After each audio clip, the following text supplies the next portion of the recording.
go. I almost said gas station tailgate review. I'm so used to saying that. You might as well. I'm here with my friend Jay Bradley. We're about to have some gas after this. You promise you that. It's about to go down. So you might as well just say gas station review. This is Breaking Bread with Stafford Church, and this is going to be episode 8, I think. I think this will be episode 8. That's my lucky number. Is it really? No, not at all. But why not? Jay Bradley, my good friend, we're here in Nashville because we're both enrolled in a coaching program with Coach Michael Burt. Yep. And this is Breaking Bread. So you brought dinner. Well, I grew up with White Castle. I've always had White Castle. Living in the South, you don't get a chance to eat White Castle every day. People say it's like Crystals, and those people are wrong. It is nothing like Crystals. Just because they're the same size don't mean they're even in the same box, though, dude. They are, but it don't taste the same. There's the onions. There's something that they do that's heavenly, and I'm not sure what it is. Right? I'm not sure. It's been a long time since I had White Castle. Listen, these I'm pretty sure somebody sacrificed their soul for these at some point in time to get the recipe because they are fantastic. I grew up with White Castle. This is what we used to eat in high school. This is probably why I'm as big as I am. So Stafford don't like eating bad stuff, so we're going to get him hammered down. Well, the last time we were in Nashville, you got me drunk, put me on a scooter. Well, yeah, that was fun. That was a good time. Now we'll get you drunk on White Castle. So what's the right way to do this White Castle? Yeah, so usually grab the box. All right. I usually just go box to mouth. You don't do the honey mustard, any of that on these? No, not on the burgers. We'll work on the rest of that here in a second. second. So what's on this? So it is a singular beef patty with onion, cheese, and mustard. Yeah, pickle. Pickle, and then you got American cheese, which is a big deal. You got the choice at White Castle on what kind of cheese you want. American cheese is the only way to get a White Castle. On a burger, in my opinion. Right, have to. That's what our burger is. Yeah. Cheers, man. Cheers. Absolutely.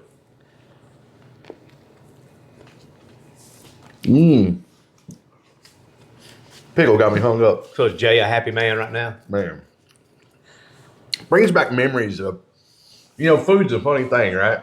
Like, 100%. You can take a bite of something and it can bring you back to either better times or just memories in the past. And I remember just sitting and eating White Castle when I was a kid and back in Indiana, just loving it, man. This stuff is just fantastic. Well, tell us, people that watched the show, they may recognize you because I posted us off the jet. Oh, yeah. Because that's how we met, was on the jet with Coach. Right. A little bit of Marvel origin story so people know who you are. Grew up in Indiana. Mm-hmm. You were a golfer. Ended up at Mississippi State. I'm going to let you go from there. Yeah, so I grew up in Indiana and was a golfer. Moved to Dallas, Texas, a little town called Waxahachie, just south of Dallas. It's not a little town anymore. I think Dallas has pretty much expanded everywhere. Yeah. It was a little town when I was there. Moved to Waxahachie, Texas, played golf year-round, enjoyed it, had a good time, but I realized that I was more of a teacher, instructor. I really like coaching other people. I was probably one of the better golfers on the team, but I always liked helping other people get better. So I went to Mississippi State to do the professional golf management program and got there and realized that school probably wasn't for me. I was one of those people that raised my hand real early and said, yeah, let me get that FAFSA loan and all that stuff. And then I knew exactly the day you had to stop that you still got to keep the money. So that's how my college career went. So I ended up graduating from EMCC, but while I was at Mississippi State, just started learning how to go get a job. There's an old place, people a long time ago now, if you've been in Starkville, a place called Subzone.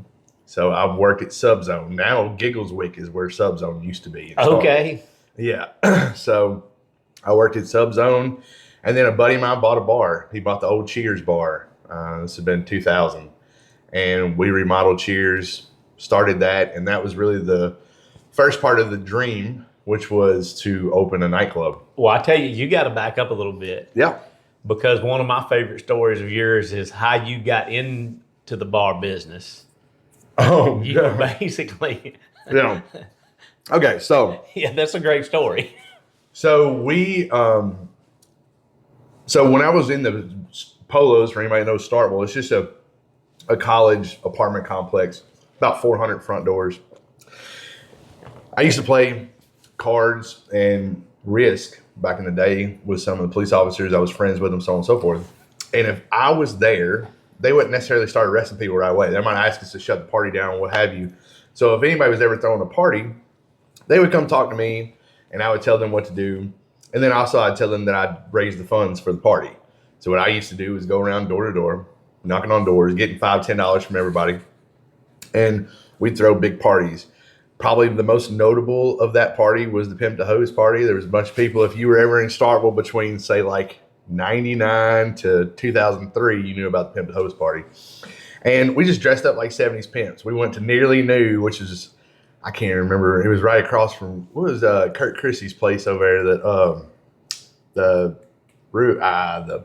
daggum. It was the right on the train tracks. But the restaurant over there was a little place called Nearly New, and they just had old clothes and all that stuff. So all of us dressed up, big old hats, had the 40s in the bag and all that stuff. And we really enjoyed it. But we had gotten to the point where we had gotten so good at throwing parties in the polos that we were affecting the nightclub business. Yeah. And so that's how we connected with a few folks in the nightclubs and doing stuff like that. And then they asked us to come do promotional shows and so on and so forth. And that's really the first time we met Rick Welch at Rick's Cafe. But our buddy Danny opened the bar at Cheers. We learned a lot through that, cut our teeth in that. And then I say I'm talking about myself and Blake Williamson, who is my business partner. He's been my business partner for 20 years now. We do roofing now, and he's my business partner today. We just started doing that, and we opened a bar called Cowbells in 2007, and just kind of went through it. And anybody that was in Starkville during that time knows about Cowbells. Yeah. I mean, like it was the place to go. Was it biggest bar in Mississippi at the time? Something like that? Yeah, well, we always went by beer sales because the beer guys would always tell you it was usually between us and the library. That's strong. Yeah. And y'all weren't on the square. No. The library was on the square, right. And you're competing with them. Yeah. I mean, people had to go to y'all. Yeah. Yeah. It was cool. We opened in 2007, and it was the dream. When my buddy opened that bar, I was 20. I just turned 21 that summer through him opening it. I was able to start bartending and so on and so forth. And I started DJing. If anybody from Starkville knows me, most of them know me from DJing. A lot of people didn't even know I owned Cowbells because I was DJ Bizzle back then. DJ Bizzle? DJ Bizzle. Yeah, you didn't know that? No. Yeah, DJ Bizzle. That was what I was. And you DJ'd at the game. So let's talk about this. So initially I was DJ Fat, which was pretty hot and tempting. Okay, that was the initial part. And then Wesley Wright actually named me DJ Bizzle one night and just kind of stuck. So that was when I started DJing at Rick's Cafe. Is that the same computer that I broke the other day? No, that computer, no. So I used to do the Mississippi State Athletics, and I had this computer that I'd used for years since 2008. I think I'd had that computer since 2008. And it was doing so well. And then Stafford and I were at an event the other day, and he broke the heck out of it. I have a all-in-one desktop that's about that age, and I broke it the other day too. There you go. Well, maybe it was just time. It's all running together. It is a desk, and it wasn't good. So I've been working off a little small laptop. Yeah, absolutely. So ended up in 2014, my mom got sick. They had not graduated. They didn't graduate. They retired down in Gulf Shores, and she got sick, and so I sold everything I had. Sold my part of Cowbells. Moved to Gulf Shores. Didn't know what I was going to do, and started knocking doors and doing roofing. How'd you get into that? So it was really initially when I went down there, I was working at a restaurant called Live Bait. I was a general manager there. We did a really good job for a couple summers. Owner and I just didn't see eye to eye, and I'm very hard to get along with, and that's okay. But yeah, so we did that, and then I decided I wanted to just own my own business. I didn't care anymore. I didn't want to work for anybody else. So I started something called Aqua Squad RV Detailing. Aqua Squad. Yeah. The names you come up with, dude. I'm telling you. So it's just something about I feel like the name really reflects who you are as a person. And if you take your time to name your business something that you feel that you can be proud of, then that's what we did. So Aqua Squad and Roofnuts. Aqua Squad and Roofnuts, right. Absolutely. So we call it Aqua Squad. And what we were doing was we were pressure washing, but then also we would wash RVs. Yeah. And so We washed RVs. We did really good. Snowbird season, we were killing it, so on and so forth. And then about this time of year comes around March. Well, heck, all the young people come. They can wash their own RVs and they don't hang out down there and whatnot. Yeah. So I had to find a way to supplement my income. I had to do that or let some guys go, and I didn't want to let anybody go. So I saw an Indeed ad that said, insurance claim specialist, eat what you kill, 1099 work. And that was kind of me anyway. I'd always been in sales and I always tried to be better, always trying to grow and whatnot. And so got into that and just got super excited about roofing. Started knocking doors. I obviously can't get on a roof. So my part of it was to find damaged roofs that could potentially qualify for insurance, go talk to the homeowners, see if we can do a roof inspection for them. And we got a whole bunch of families, a whole bunch of brand new roofs for a really long time, and did that for a while with a couple companies down around Mobile and whatnot. Then I had landed a job at Dauphin Way Baptist Church. It was like going to be my biggest commission ever. It was going to be like $33,000. I was so excited. My mom took sick at that point in time. We had her in the hospital. And we were going through, everything was happening. We were at the hospital really most of the time, but I knew I had this $33,000 coming and so on and so forth. We go to put the shingles on and had all the shingles in the parking lot of the church and doing all that stuff. And it was going to be perfect. And then lo and behold, the gentleman I was working for didn't have the right paperwork. He didn't have a permit. Is that what the issue was? He didn't have a commercial license to do a project that big. Oh, the roofer didn't have the right Correct, paperwork. Gotcha. Yeah. So lost the commission, and my mom dies like the next day. Oof. Within a 24-hour period. And so, that's tough. It's tough. So I look back, kind of like what Coach was talking about today. We had a skill day. We were trying to figure out what our skills were. So my skill was knocking doors, having conversations with people, helping people get a new roof. And so started Roofnuts. That was the birth of Roofnuts. We started knocking doors for local roofing contractors around the Southeast. And then it went nationwide. And now we work with about 100 roofing contractors on a regular basis, helping them lead. I don't know if you know this. I had a hailstorm that killed my entire crop one year. It was April the 7th, 2006, and the next day my dad died. Oh my goodness. So very similar story. Wow. Like just the hand of God just wiped the crop off the face of the earth. My goodness. And then it was early in the year, so as the crop goes, we could replant in plenty of time. Right. But yeah, next day Dad died. I was like, that's a tough weekend. It was 2006? Exactly. Do it now? 2006? 2006. Let's see if I can remember what I was doing in 2006. Nope.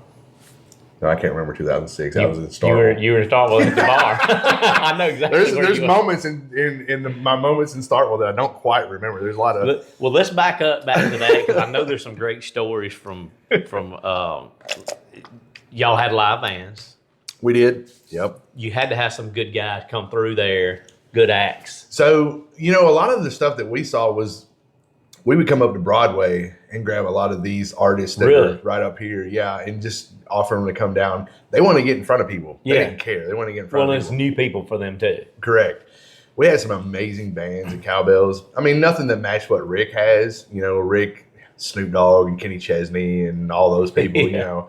But we had some pretty awesome bands. The Vagabonds is probably my favorite band that's ever came through there. Yeah, the Vagabonds is probably my favorite band that ever played it. At Cowbells, it's probably gonna hurt some people's feelings as I say that, but I just love the Vagabonds. Everything about them was awesome. We also had another band called the Colonels that were out of Jackson. They were fantastic. Ingram Hill, we had just a bunch of really, really good bands. Hunter Lawley Band out of Birmingham. But a lot of our bands we were getting door money. We had to, we weren't necessarily looking for the draw from the band. We were more looking for the band to be a good interaction with the crowd. So we had a lot of cover bands and so on and so forth. So that makes sense. Yeah. And then I would DJ the rest of the time for the most part. So it was good. What's any crazy stories jump out at you of stuff that happened? Especially you think of the times are different. Stuff that can't happen now. You know what I mean? Like I'm sure it was different, the bar business back then. Let me tell you this. I'm glad social media wasn't what it was. That's what I'm kind of getting at. Like stuff that nobody could be filming some of the stuff that happened in there and posting it. Yeah, it would mess up my person of interest score, as Coach says. So, we had a ton of fights and all that stuff. I mean, it really wasn't that bad as what most people would think the Cowbells was going to be. Yeah. Everybody thought it was going to be fights every night. It really wasn't. And how did you control that? Was there a way that you took care of that? Billy Baldwin and the security staff, they were awesome. They had it on lockdown. I think being proactive on everything, and then we were very we really want the sheriff's department to be there the whole time. We love the sheriff's department. We always wanted to have them out. We would always feed them or help them out or do whatever. So people knew there was security. Yeah. They knew that the sheriff's department was there. So if you acted like an idiot, you were going to get treated like you were an idiot. Yeah. Right? So I'm sure that helped. Well, Blake and I both wanted to make sure that our moms could come there, right? And Kim too. Kim ended up joining our family. Tell them how you met your partner, because that's pretty good too. Because that goes back. Blake? Yeah. So yeah, back when I was throwing those parties, Blake. So I was a PGM major, and I had gone to Pinehurst for the '99 U.S. Open when Payne Stewart won in Pinehurst. It's golf for anybody that doesn't know what that is. But I got back and I was there for the fall semester. Blake didn't come until the spring semester, and the way we met was he came and knocked on my door one day and said, "Hey man, I want to throw a party." And they said, "If I throw a party, I got to talk to you." So that's how we met. I mean, you were Van Wilder. Somewhat, really somewhat. Because he was the guy that you went to if you wanted to throw a party. Yeah, for a short period of time I was, and it was. I mean, we had a really good time. I mean, and then he ends up being your partner in the bar, and now you're partner in Roofnuts, right? Yeah, 100%. So we were partners. Rick Welch actually invited myself, Blake, and Kim. Kim's my fiance now. Of course, we've been together for 20 years. But all three of us to be partners with him at Cowbells. A lot of people don't know Rick was part of Cowbells, but he was. And Rick's a great person. I still call him boss to this day. He taught me so many lessons in business and how to treat people. I think you have these moments in life where people teach you certain lessons. Yeah. My dad taught me how to treat his employees in a way where he held them accountable, but they were always able to come talk to him. My mom showed me how to love on people, really show everybody. If you ever met her, it was literally hey, this is so-and-so. Oh yeah, I know your mom, blah, blah, blah. She was called Moose. Everybody just loved the Moose. That's pretty much what Mom was. But then Rick, for me, was the business savvy type situation. He showed me what it was like to actually be a business owner. Every night before I would DJ at Rick's, I was in Rick's office for an hour, and I would just watch him work, how he negotiated with bands, how he set up his graphics, how he did all the little stuff that he doesn't even know today that I still use at this moment. So that was a pretty cool deal. So pretty much what happened was Blake and I met in 2000. The guy opens Cheers or reopens Cheers in 2021. We remodel it. Blake and I start bartending. We hire a bunch of friends. What was the name of that when y'all remodeled it? So it's still Cheers. So you kept the name. We couldn't call it Cheers, so we had to call it the bar formerly known as Cheers. So we called it the bar. Didn't. Yeah. So yeah, that was actually the name of it. Why that was the Cheers? Legal name of it. We couldn't call it Cheers. Because they stole it. I'm not sure. Even the logo was exactly like the logo the on globes, TV. The globes and everything they were saying. I'm not sure exactly what happened with that. It was some legalities or whatnot. So, but yeah, we DBA'd as the bar formerly known as Cheers. Now I wasn't a partner in that. That was Danny Holland. But we worked there and did that. And then I went and worked at the Hunt Club for a little while, DJing. I remember Hunt Club. Yeah, that was probably the biggest mistake in my life, working at the Hunt Club. But I learned some stuff. Just. The Hunt Club was in the same parking lot that Mulligan's used to be. And so when I was there, Mulligan's was right across the parking lot. And Rick and Dave worked at Mulligan's. And Rick's opened my last year there probably my last year, 95, 96, somewhere in there. Trying to think exactly. I think it's 20. Because I remember 94? When they opened. Was it 94? Could have been 94 because I was there. I came in 91. So yeah. Yeah, I want to say it was 94. Yeah, it was. It opened sometime while I was in college there, though. What do you think of Bird?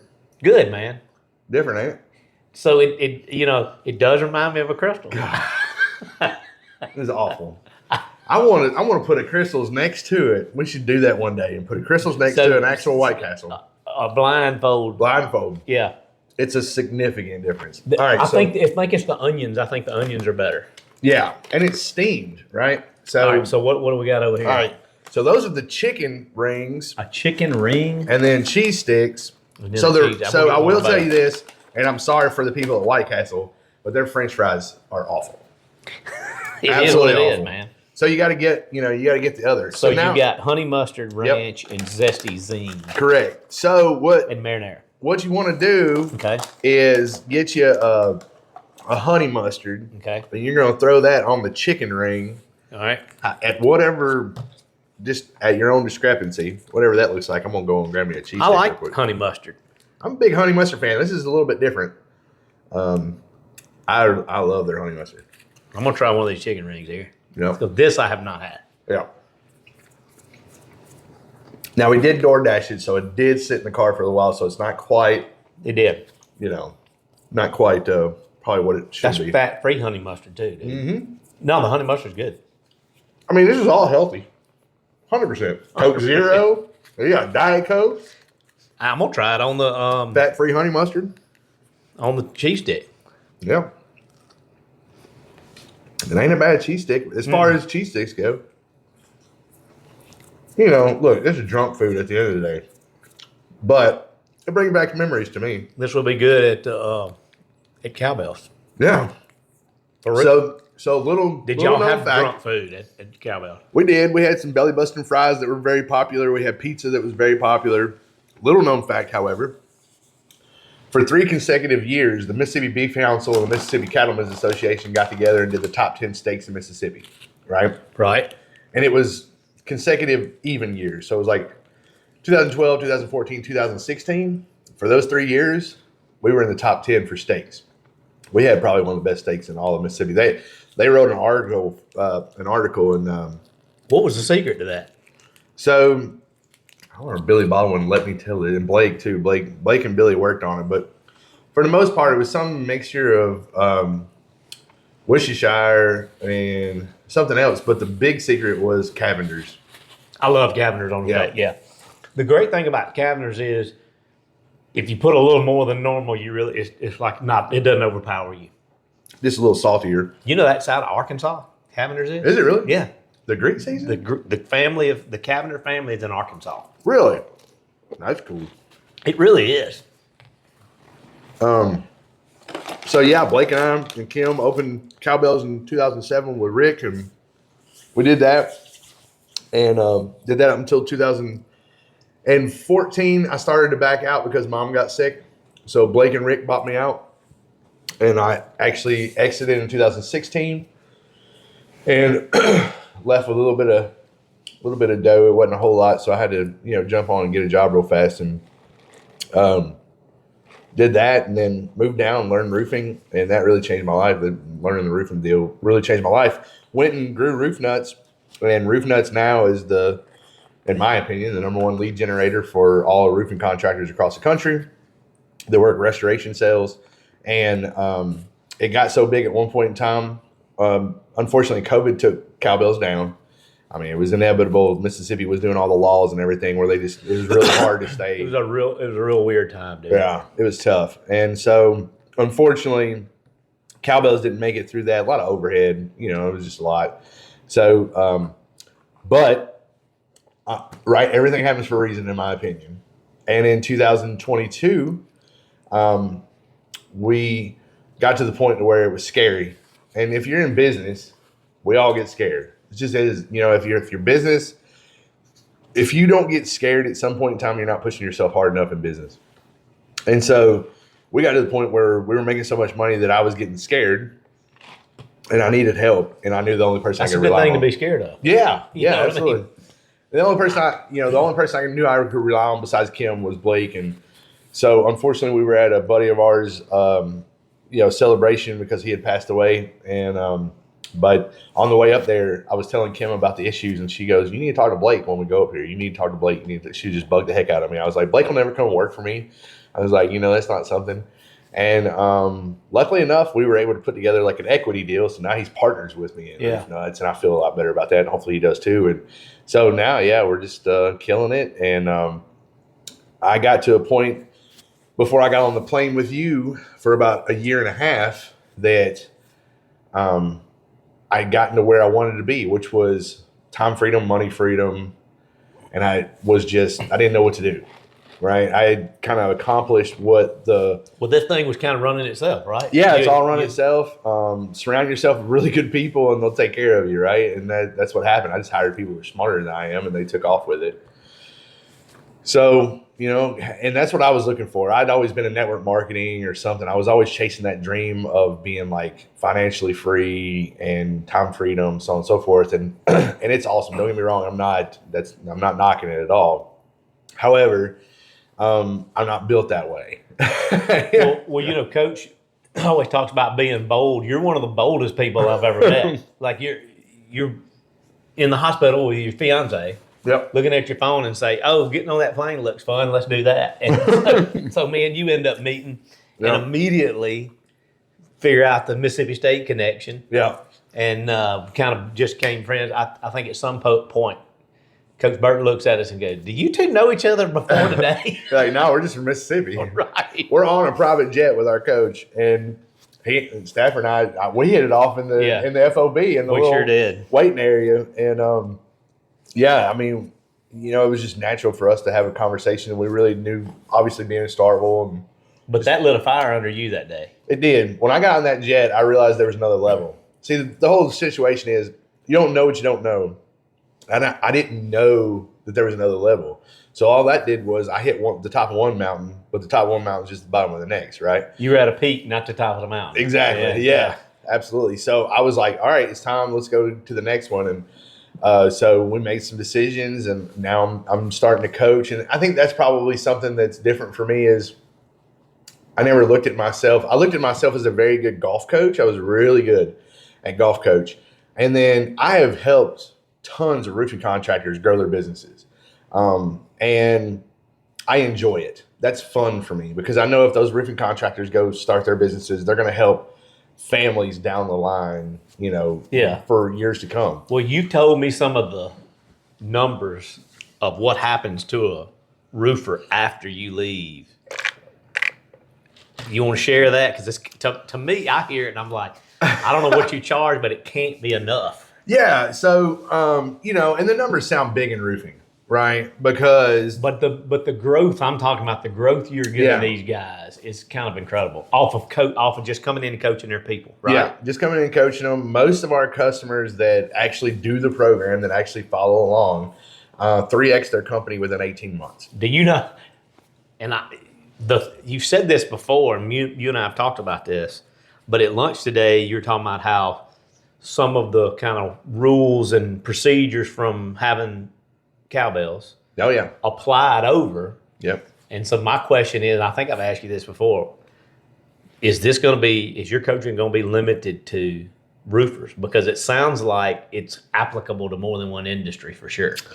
Yeah, I think, I could definitely help restaurants. I think I could pretty much walk into just about any business. I've helped tax people before with their businesses and how to lead gen and so on and so forth. I think what my special kind of deal is that I take the complexities of business and I break them down to simplify it for everybody involved, mainly because I'm not that daggum smart. Well, you're a good old boy like me. Yeah. So you give it the good old boy treatment. Yeah. That's what you're doing. And and some people may take good old boy wrong, but yeah, you're not, I don't like the term dumbing it down. Right. But you're making it where it's palatable for everybody. Right. I tell people that I simplify the complicated ways of business to help scale and grow companies. I just happen to do that through my process, which is tricking the idiot. Right. And Tell us about that. Yeah. I wanted to get to that. For sure. So my whole life. So let's go back. So golf, right? What I loved about golf was I could take the complexity of the actual golf swing, and I was probably the best person that I knew around me that could take somebody that's never swung a golf club, get them out going and swinging a golf club and hitting the ball on a regular basis. Because instead of using the terms that the USGA wanted us to use, which is part of the reason I didn't go do the USGA thing, but I would simplify it, dumb it down. I would dumb it down and make it where the layman could go, oh, that makes sense. You know, where I would be like, hey, sweep it like a broom or blah, blah, blah, whatever it was, right? Have you ever heard Gary Vaynerchuk talk about wine? It's the same way. He's like, it tastes like Cheetos. You know? Oh, really? Yeah. Just keep it simple. Yeah, or something like that. He doesn't say Cheetos, but yeah. So I did that, and then I went in the bar business, and the bar business is all about relationships. There's nothing about the bar business that is not relationship based. If you're going to grow a big bar, all you're doing is building a big community. Yeah. You have certain anchors. Rick Parks, thank you so much. Rick Parks saved our bar, saved Cowbells. But you have these anchors. And so if you looked at Cowbells on any given night, you would have 8 or 10 or 12 groups. But each one of those 8 or 10 or 12 groups, you knew who the leader was. You knew who brought them out there. Right, you know who to take care of. Yeah, you had to take care of those. Like people. I was the designated driver every time we went to classics in Columbus. Oh man, I used to go out there country western line dancing on Wednesday night. Wednesday night, man. Then Cheers on Thursday. That's what it was. Yeah, absolutely. And if I left, did you get in the cage at Cheers or no? No, I never did that. Oh, I don't remember the cage. Yeah, they had a cage in the ceiling above the dance floor at Cheers. Oh gosh. Yeah, we had to take it down. That was something else. So I think because of that, and I'm starting to put it together because of the lesson today, I started really thinking about like, what's your X factor? What am I good at? Like. Well, that's kind of what I'm asking you, I guess. Yeah, I think that's what it was. I would take the complexity of the golf part of it, and I think obviously my parents gave me my moral compass, but like in golf, you call penalties on yourself, you know. So I mean, like, so I play by the rules. I'm very good at making complex things simplified so people can understand it. I'm really good with people because I got the bar industry part of it. And then when we were at Cowbells and we had the restaurants and we were seating, 400 or 500 people at a time after a football game, we had to figure out systems and processes. That's a big restaurant. It's huge, right? People don't understand. No, that's a lot of folks to put in there. And thank God, Kim, my fiance, is unbelievable. She came from university management. She understood how to run restaurants. I don't think there's anybody better than her. If you see her on the night, the tickets are on the ground. She's running the rails. She looks like a normal person. She's just over there just having a good time expoing. And I'm like. So she didn't lose her cool? No, I'm freaking out. I'm like, what is going on? The only thing I think it would have been better if she could have smoked a cigarette. That's the only time she ever left the line to go smoke a cigarette outside. If she could have smoked inside, it'd been no problem. It'd been fine. So I think I was able to take all of those notes and go to a home services industry in roofing, where most people that are in the roofing industry come from either roofing or there's a lot of folks that are in the roofing industry that don't necessarily come from the best backgrounds. So they weren't, maybe, let's put it this way, not the most educated people in the world just go jump in the roofing business because that's just not a target. Plenty smart. Yeah. But just didn't have those opportunities. Absolutely. So, because I've been around some of these guys going to your event and I was like, your initial impression and what these guys really are, and you go, "Oh my gosh, there's some smart people in this room." It's the Sam Walton theory, right? It really is. Yeah, they're just. I was so shocked. Country dumb, but unbelievably smart in business. 100%. So I fell in love with the industry. Is it because of those guys? You think? Oh Did man, they have a part of it? Yeah, there's bad people in the industry, but there is some unbelievable people. Like what we experienced with Roof Camp. We had an event in Dalton and Stafford came.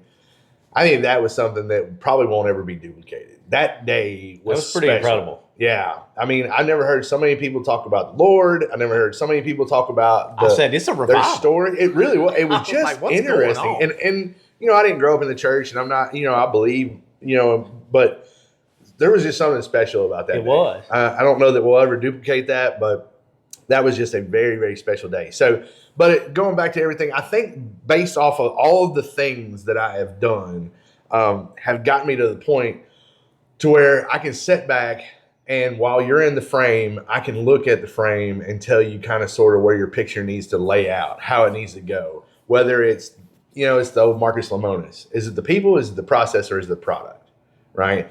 A lot of people work on their people and try to get their people to learn how to be better in certain ways that they won't ever be better at.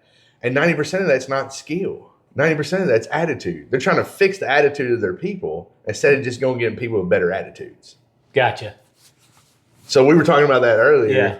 I do that where I go sit down. And if you're an owner out there or you're a recruiter or you're anybody that hires people, really want you to think about this and sit down and write down the 5 to 10 attributes that would be a perfect employee, right? Because they should pause it, do that, and come back for real. Yeah. Because you're going to tell the punchline. 100%. Yeah. Pause it and check it out. So do that right now. And then when my hand goes down, unpause it. No, so yeah. It will never come down. Yeah, it won't ever come down. Just pause it and be like, never mind, it's never going to come down. Like we said, smart but country dumb. Yeah.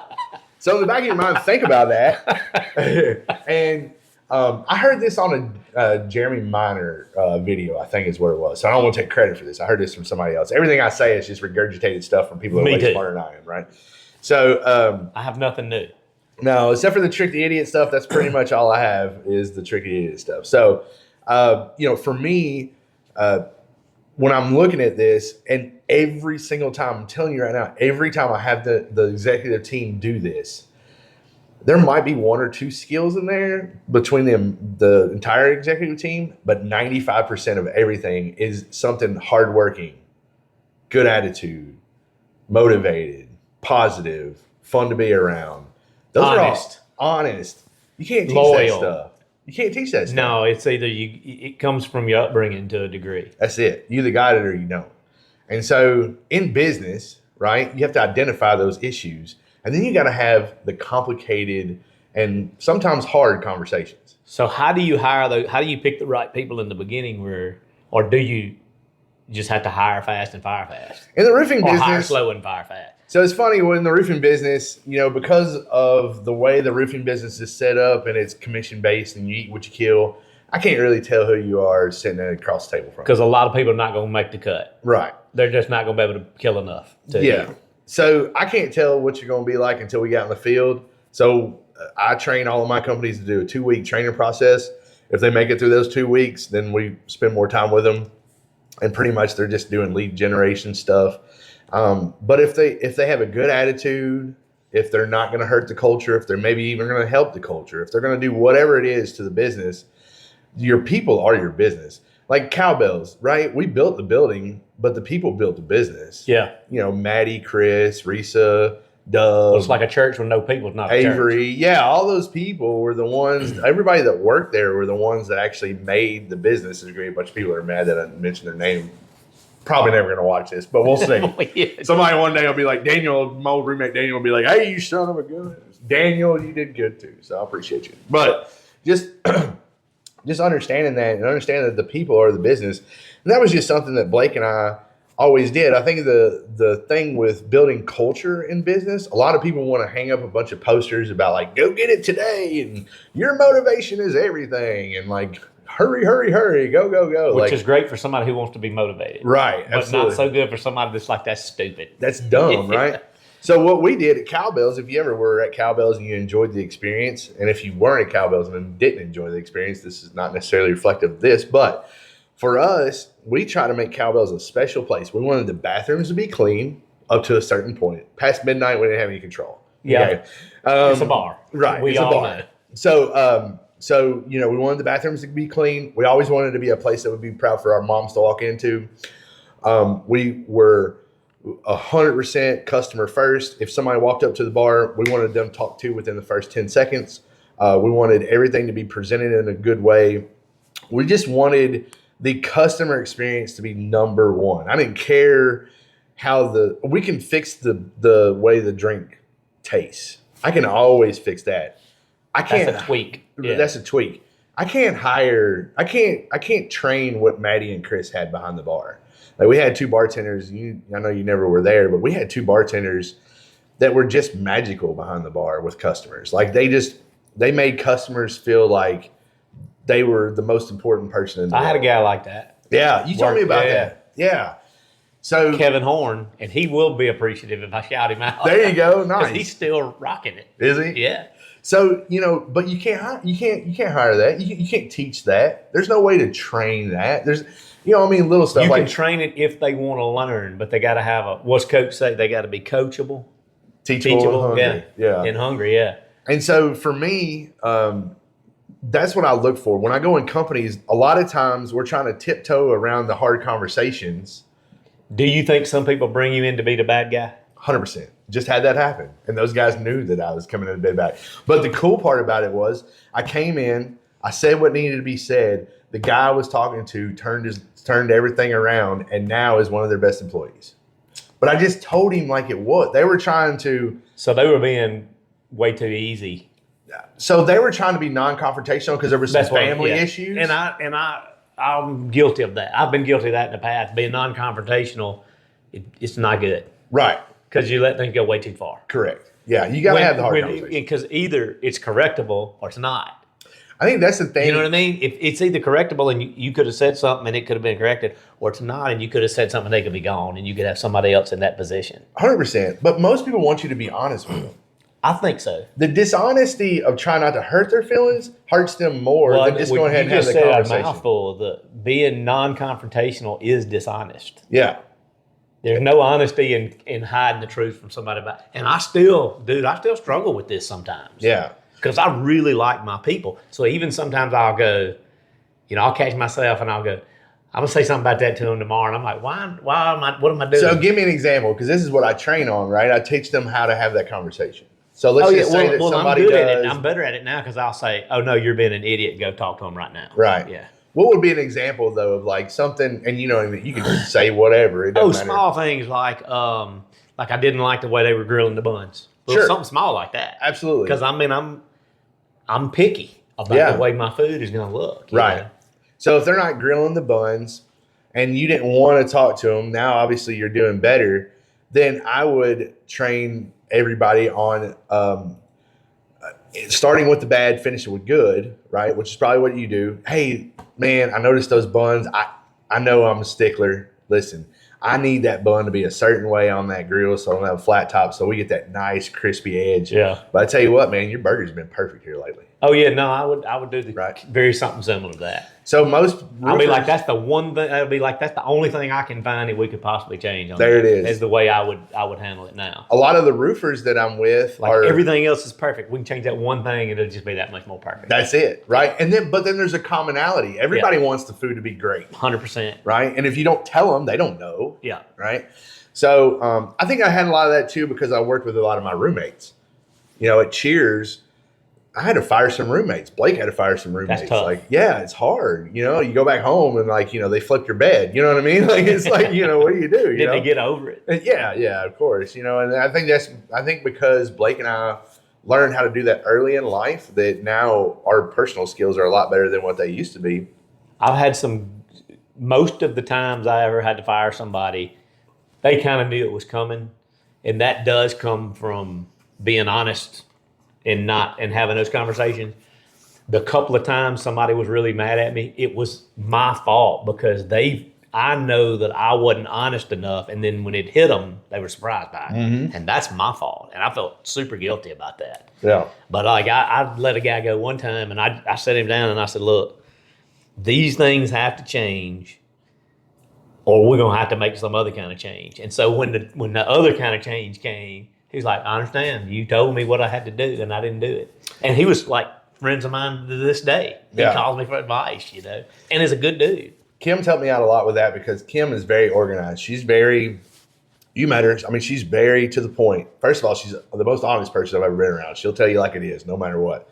But then she always wanted to have her documentation back up her emotions because if she doesn't have documentation to back up her emotions, she'll go too emotional with it. She'll feel like they hurt her feelings because they weren't doing a good job because it was her business. Yeah. Right.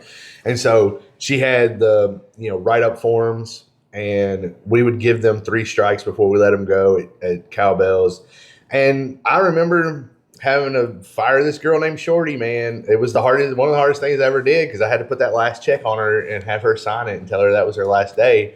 And I knew she needed the money. I knew she needed everything else. But you know what? We needed the money. We needed that person there. How many people were we supporting? Yeah. Right? She was supporting herself. She was worried about herself. We're supporting 17 families in the business. She didn't care about the other 16 people. I think Shorty would say that today. Yeah. Right? But that's just one of those things where it's like, if you don't do your job, it's not about you doing your job. I don't care whether you do your job or not. It's about the people you're affecting by not doing your job that really hurts me. Well, I always tell people it's like a football team. Tom Brady may play great on this team, but he is a systems quarterback. You put him in a different system on a different team, he may not do as well. Right. Joe Burrow was the second string quarterback, went to LSU, and that was probably the greatest season of football from any team ever. As bad as I don't like LSU, it was pretty impressive. But it was because he was in the wrong culture before. Yeah. So sometimes I always say, sometimes you've got somebody that's not a bad person, or their way of doing things and your way of doing things are just different. Yeah. And they may be able to move somewhere else and be uber successful when they're holding your team back, but you're holding them back by not actually pulling the trigger on that. There's two people I'm going to mention here, and one of them is Chuck McDowell with Touch the Line. That dude is awesome. Right? So touching the line is very important, making sure that your entire team is touching the line. Then I'm going to define that with Reggie Brock's did you earn your jersey? Reggie Brock has this do you earn your jersey? And what Reggie was saying, he was a tight end. And if he needed to run 17 yards and turn around and run back 5 yards to go 12 yards total, that's what he was supposed to do. Timing-wise, that's what he was supposed to do. But he said, sometimes I would run 12 yards and turn around. And he said, and the plays never worked out that way. I was being selfish because I didn't do what I was supposed to do. Yeah. Sometimes they're not drying. It's 100% do your job. 100%. Sometimes if you're not switching six pans, if you're not switching third pans, if you're not doing the things you're supposed to be doing, you're not just affecting yourself, you're affecting the business and you're affecting people around you because of the quality of the food. So, I mean, as dirty as Cowbells was at nighttime, that's one of the cleanest kitchens I've ever been in my entire life. Like, I mean, Cowbell's kitchen was spotless, and that was Kim's doing, she really started that. You got great people around you, though, because you do what you do so well. Right. And then Kim's super organized, and then you got your partner who's the financial guy. Right. How important is that to have those pieces to fill in where you can do what you're so good at? Because I've never had that in my business. That's one, like, I'm missing for sure, and we talk about this a lot with Coach. What's your he called it A to B, it's goal setting. Right. So your goal, who's going to help you get there, whether it's an outside or inside person. And one of the things I run up against a lot is the financial part of it. I do it, but I'm not the best at it. Right. You know what I mean? Yeah. That's and tough. you were kind of having that same issue at one point, sound like. 100%. So do you talk to, when you go work with a business, do you talk to them about those kind of things, or do most of them have that kind of figured out? So all that can be labeled under delegation, right? So you consider that delegation? 100%. So whether it's bringing somebody in as a partner, or hiring somebody, or having an outside CPA do it, or whatever. Right. Just delegating or to somebody. Whatever, yeah. You got to understand what you're good at and what you're not good at fast, right? You got to know I know I'm a salesman. That's what I'm on this planet to do. I'm a connector. We talked about this today. I'm a connector. I'm good at sitting down one-on-one with anybody. Right. Republican, Democrat, I don't care. I can talk to them. Yeah. Like we were talking about, selling Hitsy today and stuff like that. I was like, well, you put me in a school and I'm going to sell that like nobody's business because people need it. Not only is it something I can get passionate about, it's something that if somebody told me, hey, that doesn't cost enough, I'd say, what's that life cost to you? Yeah. Right? Oh, that's an easy one. Yeah, 100%. Well, that our friend was talking about, I didn't have the guts to say that. And I was like, that's the first thing that came to my head was, my gosh, we're talking about the lives of these kids here. That's it. And Hitsy does some stuff that helps. Save $1 off of that? Help schools where they don't have guns in the schools. And it's not,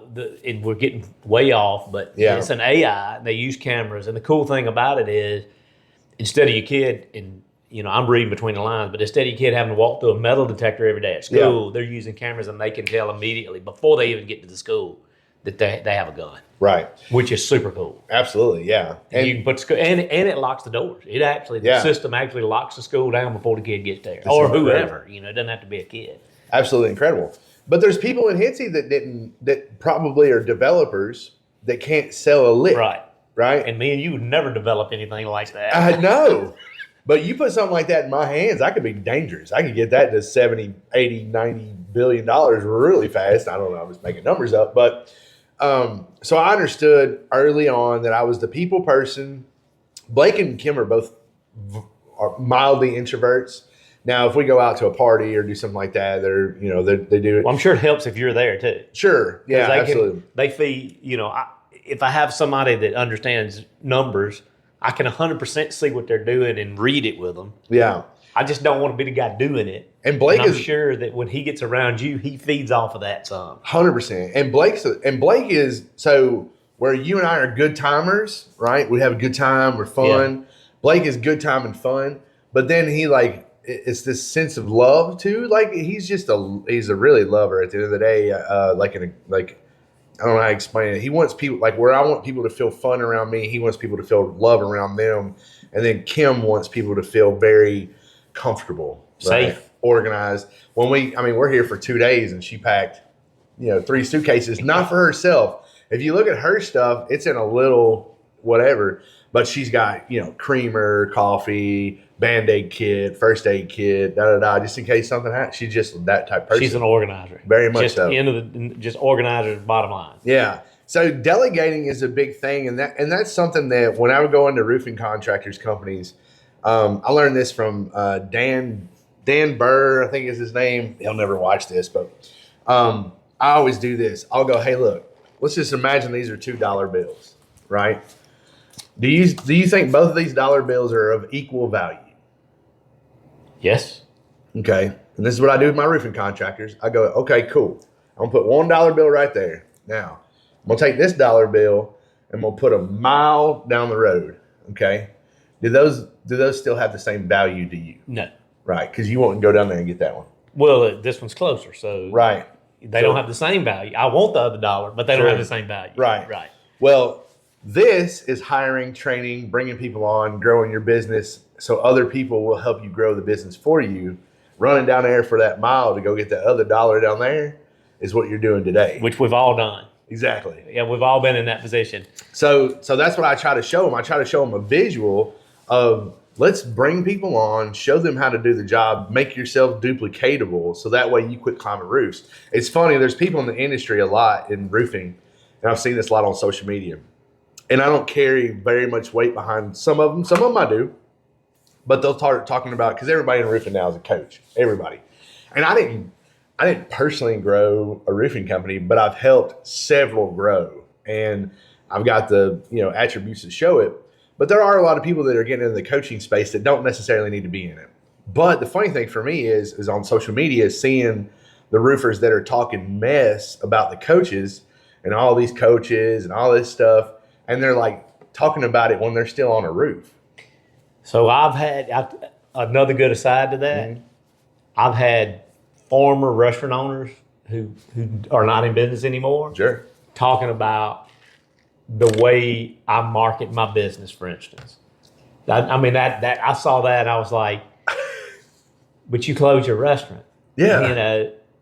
Crazy. And I didn't take it personally, but I was like, that doesn't make sense. So you gotta judge the source, right? And me this person friends. Yeah. But I was like, that seems a little odd to me that they think they understand marketing when they close. And he didn't go bankrupt or anything like that. He closed it on his own accord and went and took a job. But I was like, there's a great story from World War II. Not World War II. Iraq is connected to World War II. And in the first Gulf War, when they had this huge tank battle, they captured a bunch of Iraqis that were in tanks. And one of the guys put the prisoner in the tank with him because they didn't have enough places to put everybody. And he had a picture of Rommel, who is a German tank commander, hanging in his tank. And the Iraqi soldier kind of spoke a little broken English. And he said, why would you have a picture of your enemy in your tank? He said, if you had a picture of your enemy in the tank, you might not be sitting in mine right now. That's tricking the idiot, by the way. That's tricking the idiot. Yeah, like that. That's good. It is. It's like, it's hard to, you look at somebody successful, not somebody who hadn't hacked it to be a coach, like you're talking about. Some of these guys. It's, because I see it too, because I thought a lot about doing some coaching, and I'm like, it's so many people in that space. It's a weird feeling to say that I'm in it. You know what I mean? Yeah. I think if you're doing specialty stuff, I think it's really you got to be different. Niche. You got to be niche. And for me, everything revolves around really training and oversimplifying the complications of business and really helping people grow their businesses and helping them get freedom. My number one thing when I walk into a company is that I'll say, how many hours are you working right now to the owner? And they'll tell me 60, 80 hours, right? That's what I'm doing. 80 hours a week, pretty much every week. Yeah. So what I do is I go, okay, my goal is for the next 12 months, 6 months, whatever it is, depending on how long they're going to work with me, 3 months, 6 months, or 12 months. Then my number one objective is that you can leave and go wherever in the world you want to go, and the business will grow without you. I've got that. Well, you know, that's saying something, because run without you and grow without you are two different things. Yeah, grow without you. I just wanted it to run without me, but I couldn't imagine my business. I never even thought about it the way you just said it, that you can leave and your business will grow without you. That means you got all your bases covered. That's not even freedom. That is critical mass is what that is. That's what I put on Facebook. I mean? I put out a Facebook post the other day for this guy, and he was talking about the coaches, and he's a coach, and he's really good at it. And he was like, for all these people, blah blah blah, whatever. And so I put a comment on it, and I said, if you're still climbing roofs every day and you think you know how to run a roofing business, you might need a coach. And then right after that, though, I said, if you're almost 300 pounds and eat White Castle all the time, you probably need a coach too. And I had a little guy raising his hand. And then I said, if you leave your business for a month and it doesn't grow, then you don't have a business, you have a job. One of the funniest things I've ever heard you say, we were in a meeting one day and we were talking about all the things in life we need to change. And he talked about his weight. Yeah. And Coach said, well, how long you been on the wagon? And you said, I've never been on the wagon. Never even got on it. Never even got on it. I ain't even seen the wagon. That's what it was. They never drove by. No, that's definitely something, and I think that's something I bring to the table too, is that, I was dyslexic when I was a kid, and I was the fat kid, and I was the one with the crooked teeth, and I still have the crooked teeth. I'm still fat and I'm still dyslexic, but I made it happen. You did make it happen. Right. Well, you always sell what you do is you're like, I'm proof that anybody can do it. Yeah. But dude, I don't sell yourself short. You're pretty damn sharp now. Well, and I think a lot of that has to do with just remarkable boldness, right? Just going and doing things that I don't understand, learning a new skill. I listen to you talk to these other guys, and the language you speak, because I've never been in that corporate language. When you start talking about, well, EBITDA, I never use that term. I know what it is, but that's not something that farmers use. Right. And restaurant owners don't use it either. Let me just tell you. It's a fairly new word, though. But still, private equity. we even use even like CRM. Sure. Yeah. Yeah. I mean, we don't use that. We don't use that terminology. Yeah. Well, some of it is because some of this is newer. I notice everybody uses avatar. Yeah. We use buyer persona. That was what I learned in school. Buyer persona. Some means the same thing. Sure. Absolutely. You would write down these buyer personas, and that was the personality of the person you were trying to sell to. Yeah. Yeah. That's what I always ask is avatar. I always ask avatar. Yeah, I was a marketing major too. Everybody says avatar now. But when I was in school, it was buyer persona. Nice. Yeah. Did you have Dr. LeMay? Yeah. Well, no, I was in PGM at Mississippi State and then failed miserably. And then in 2000, let's see, Cowbells we got Cowbells to where I didn't have to be there anymore. Yeah. Blake didn't have to be there.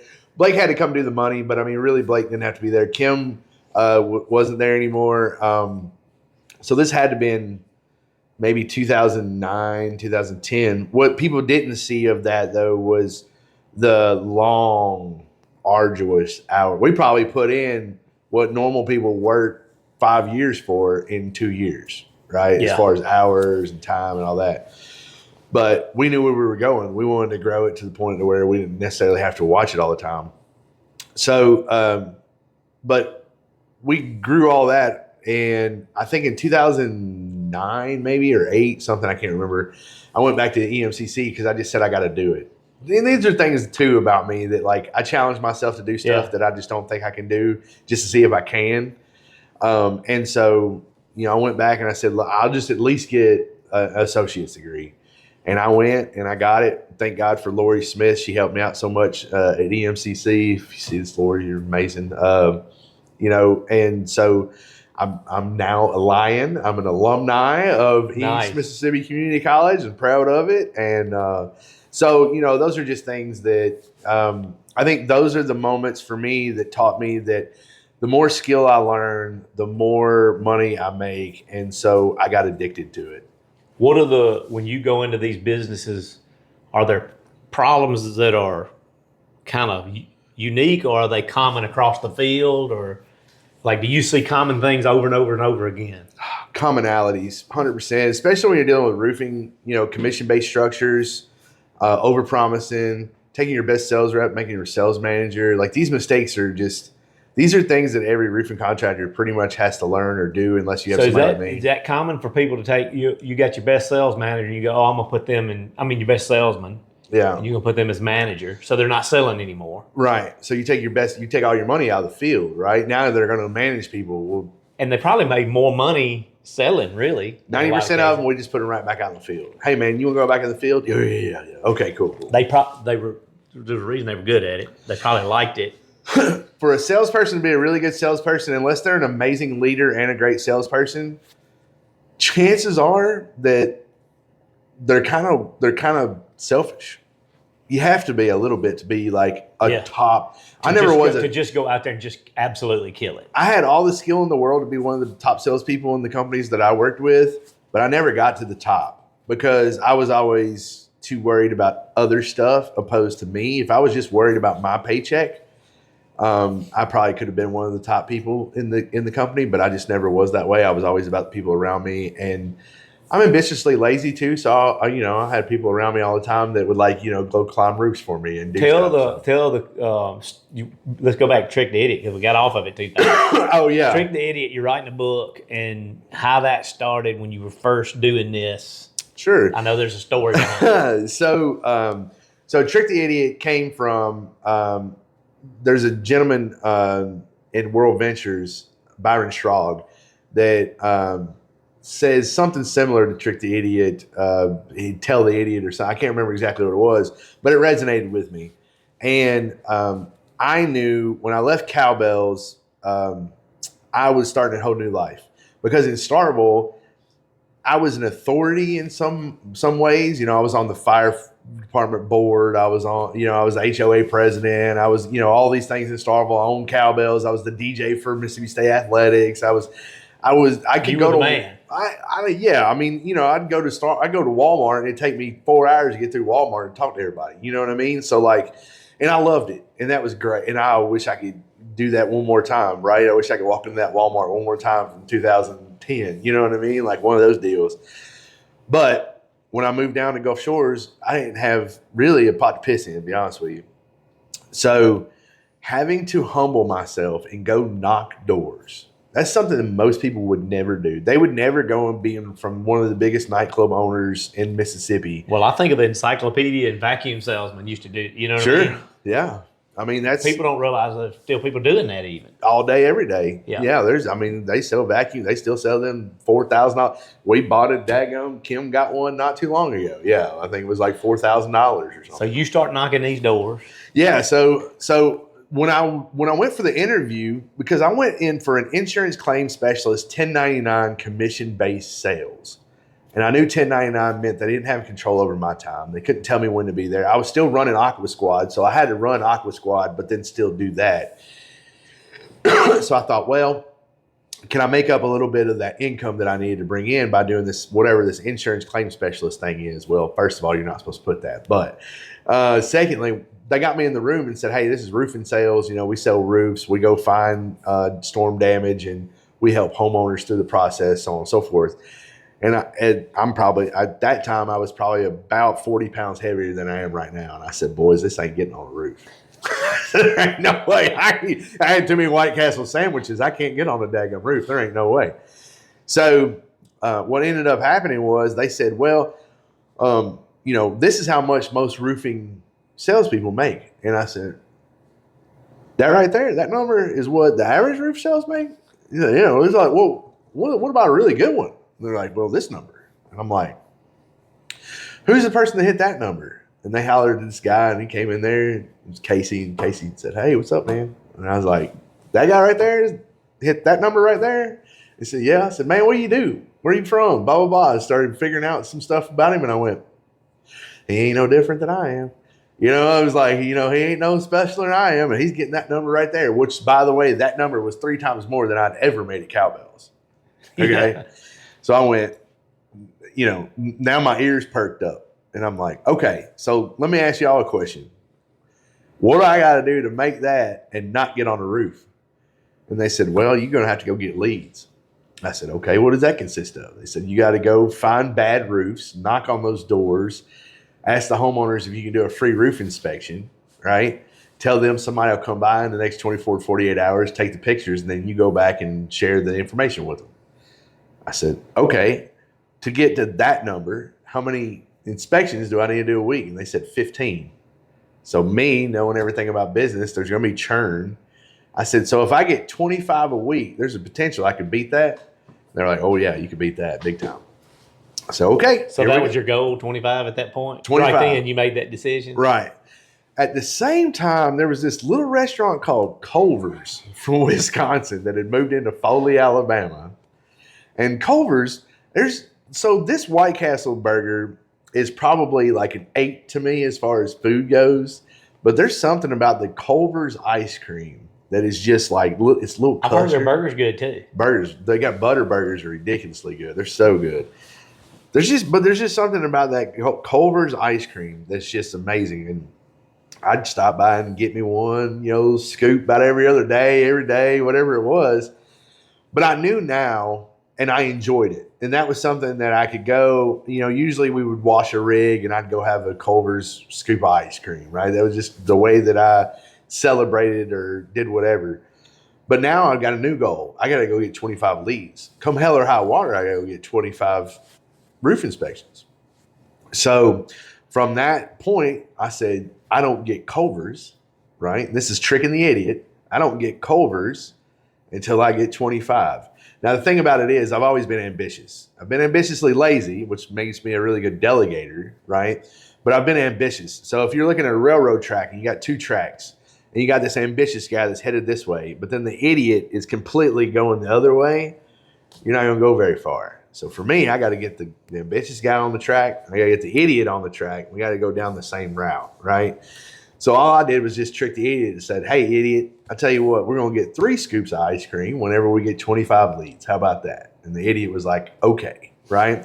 It's just the internal personality stuff. We all kind of sort of have the good cop, bad cop inside of us and whatever that is. I just call him an idiot. Angel on the shoulder and demon on the other shoulder. Right, absolutely. Yeah, 100%. So mine's just tricking the idiot. And I have these several ways where I trick the idiot. Even today, I trick the idiot. I have a 2-minute rule and a bunch of other stuff. So started that first week. I got 25, my 25th lead Saturday at like 8 p.m. On the first week. First week. So on the first week, you beat the guy. Oh, there wasn't no doubt. I was about to go get it, right?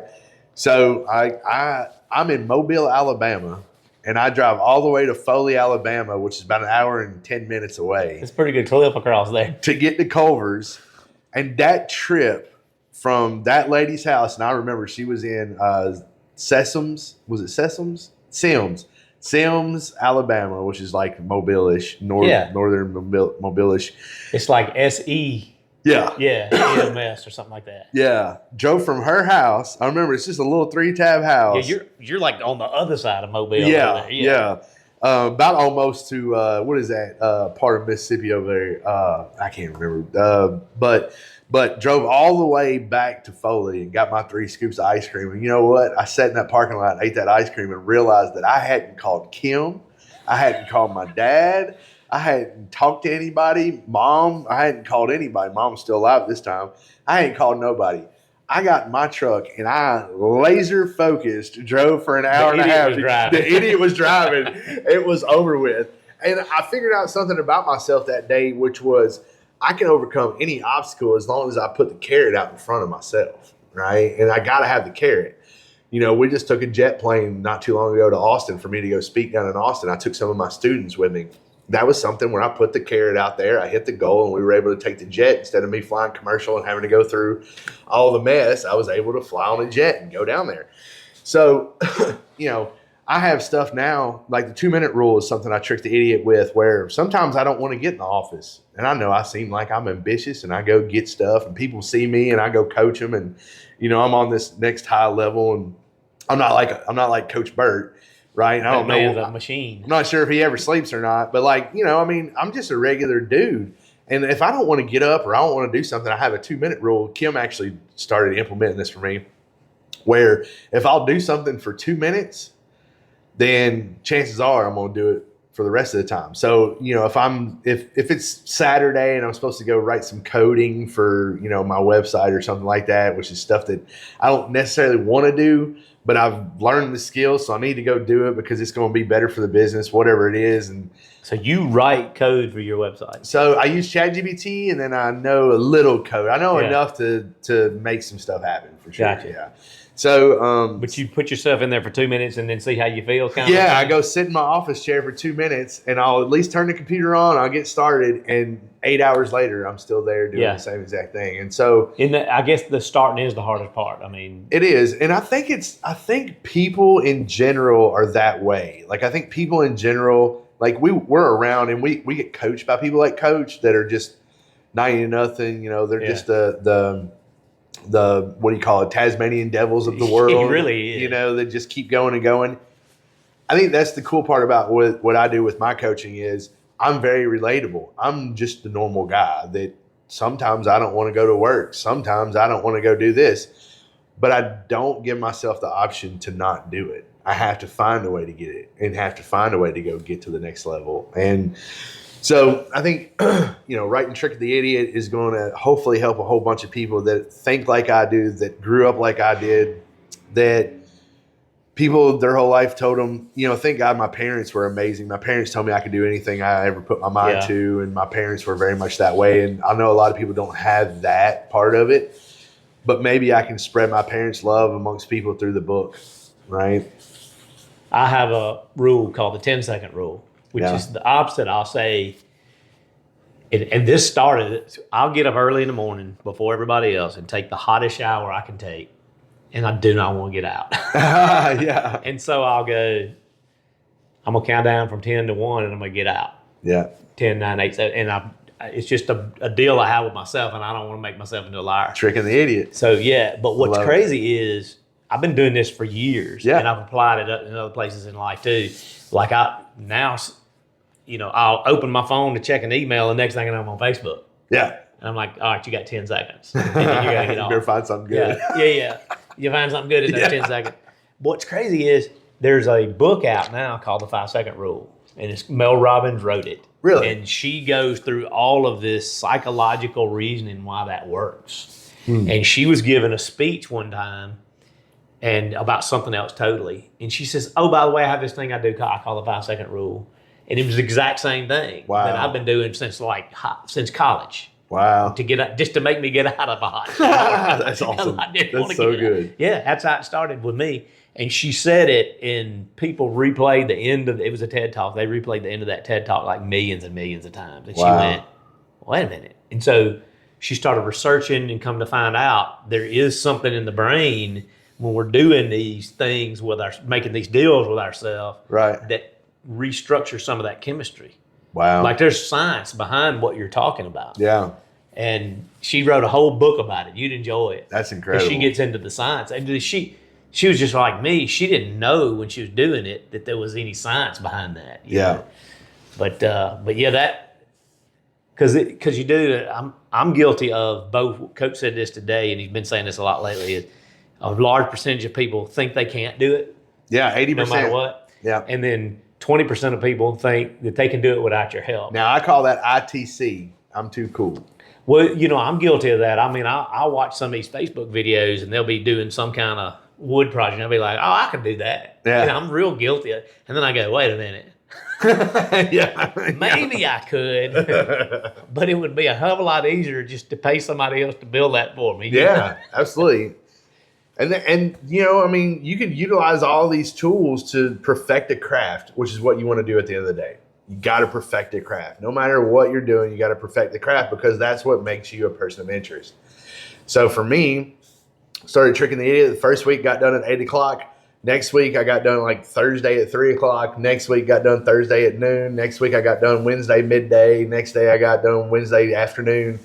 And then for so you're selling 25 by Wednesday afternoon. Yeah, I'm not selling. That's just leads. Yeah, leads. 25 leads by Wednesday afternoon. Yeah, I did $200,000 my first month, and I didn't even know what a 3-tab or an architecture shingle was. So, I was well on my way. But